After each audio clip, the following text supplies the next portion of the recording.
అందరికీ నమస్కారం అండి. ఒక బ్రదర్ గారిని పెడతాను చూడండి.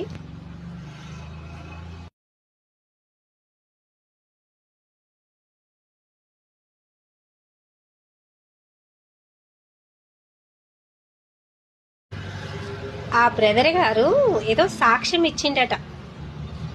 ఫస్ట్ హిందువుడయ్యి క్రైస్తవుల్లోకి వెళ్ళిండట.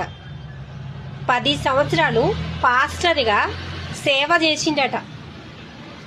ఆయన ఏం చెప్తున్నాడంటే, నేను హిందువుడునయ్యి దేవుడిని తెలుసుకొని నేను సేవ చేశాను. దేవుడు కాదు, క్రిస్టియన్స్లో పోయి నేను పాస్టర్గా. దేనికి చేసినావు పాస్టర్గా? దేనికి పోయినావు పాస్టర్గా? ఒక విశ్వాసిగా ఉండొచ్చు కదా. పాస్టర్గా డబ్బులు వస్తాయని పోయినవా? అంత అలవసులుగా పాస్టర్ చేయడం అంటే అంత అలవసులుగా కాదు. పాస్టర్గా పోయి నేను దరిద్రం అనుభవించాను, పాస్టర్గా పోయి నరకం అనుభవించాను, పాస్టర్గా నేను 10 సంవత్సరాలు సేవ చేశాను. ఎవడు బొమ్మన్నాడు? మనుషులు నీ ఇష్టాసారంగా పోతే దేవుడు నిన్ను చూస్తాడా? దేవుడు సేవ అంటే ఎవడు పడితే వాడు చేసేది అనుకుంటున్నావా?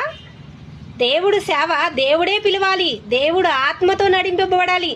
మీలాంటి వాళ్ళు దేవుడు సేవ చేయలేరు. అందుకే నువ్వు నరకం అనుభవించినావు. ఆ పుస్తకం బూతుల పుస్తకమైంది, అపవిత్రమైన పుస్తకమైంది. మనుషులు రాసిన గ్రంథాలు. రామాయణం వాల్మీకి రాశారు, ఆయన ఒక మనిషి. అలాగే చెప్తున్నాడు, బైబిలు బూతుల పుస్తకం అట. బూతుల గ్రంథం క్రైస్తవులకి పవిత్రంగా కనపడుతుంది.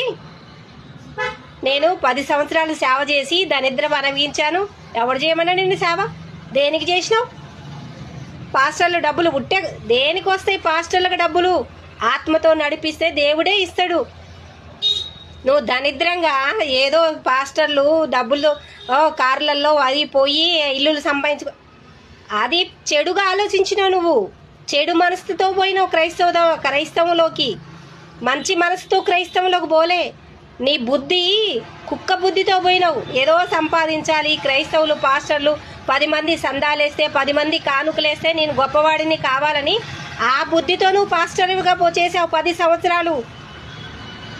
నీ బుద్ధే నిన్ను నరకం అనిపించింది. అందుకని బైబుల్ని అపవిత్రతని, క్రైస్తవులు అంతా మోసమని చెప్పడం నీది శుద్ధ తప్పు. హిందువులో పోయినోడివి హిందువులోనే ఉండాలి. నువ్వేదో సంపాదించాలని కుక్క బుద్ధితో పోయి బూతి పుస్తకం, ఆ పుస్తకం, ఈ పుస్తకం అని చెప్పడం తప్పు. రామాయణం రాసింది వాల్మీకి. ఈ అపవిత్రమైన గ్రంథాలు కూడా మనుషులే రాశారు.